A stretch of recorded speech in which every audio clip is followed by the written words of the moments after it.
মন্ত্রিসভার শপথের পর দলীয় নেতাকর্মী ও সমর্থকদের মাঝে ছড়িয়ে পড়েছে আনন্দ উল্লাস। মন্ত্রীদের নাম ঘোষণার পর তাদের নিজ নিজ এলাকায় করছেন মিষ্টি বিতরণ করেন নেতাকর্মী ও সমর্থকরা। প্রতিনিধিদের পাঠানো তথ্যচিত্রে আরও জানাচ্ছেন লিওন আজাদ। ঠাকুরগাঁ ১ আসনের নবনির্বাচিত সংসদ সদস্য ও বিএনপির মহাসচিব মির্জা ফখরুল ইসলাম আলমগীর স্থানীয় সরকার, পল্লী উন্নয়ন ও সমবায় মন্ত্রণালয়ের দায়িত্ব পাওয়ায় ঠাকুরগাঁয়ের মানুষের মাঝে ছড়িয়ে পড়েছে ব্যাপক উচ্ছ্বাস। তার মন্ত্রী হওয়ার খবরে সাধারণ মানুষও তাকে অভিনন্দন জানান। আমরা মনে করছি উনার এই শপথের মাধ্যমে এক ধাপ ঠাকুরগাঁবাসীর স্বপ্ন পূরণে এগিয়ে গেল। স্থানীয় সরকার মন্ত্রী হয় আমরা খুবই আনন্দিত, আমরা গর্বিত তার জন্য। নতুন মন্ত্রিসভায় সিলেটের দুই নতুন মুখ খন্দকার আব্দুল মুক্তাদির ও আরিফুল হক চৌধুরী পেয়েছেন ৫ মন্ত্রণালয়। এদিকে দুই মন্ত্রী পাওয়ায় সিলেটবাসী উচ্ছ্বসিত।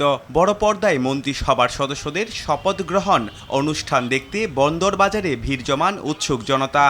আমরা তাকে খুব ভালোবাসি, মন্ত্রী হয়েছেন, আমরা খুব আনন্দিত। জামালপুর ১ আসনের নবনির্বাচিত সংসদ সদস্য এম রশিদুজ্জামান মিল্লাত বেসামরিক বিমান পরিবহন ও পর্যটন প্রতিমন্ত্রী হওয়ায় জামালপুরের বকশীগঞ্জ ও দেওয়ানগঞ্জে মিষ্টি বিতরণ করা হয়। প্রতিমন্ত্রী হওয়ার খবরে নেতাকর্মী ও স্থানীয়দের মধ্যে দেখা দেয় উচ্ছ্বাস।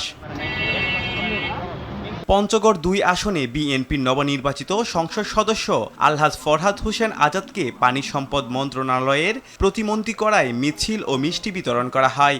জেলার আরও ২ উপজেলায় আনন্দ মিছিল করেন দলের নেতাকর্মীগণ। ফরহাদ হোসেন আজাদকে মন্ত্রিত্ব দেখে আমরা সনাতন ভাইরা সবাই খুশি হয়েছি। পানি সম্পদ মন্ত্রী করায় আমরা আজকে খুশিতে দিশেহারা। লিওন আজাদ, RTV।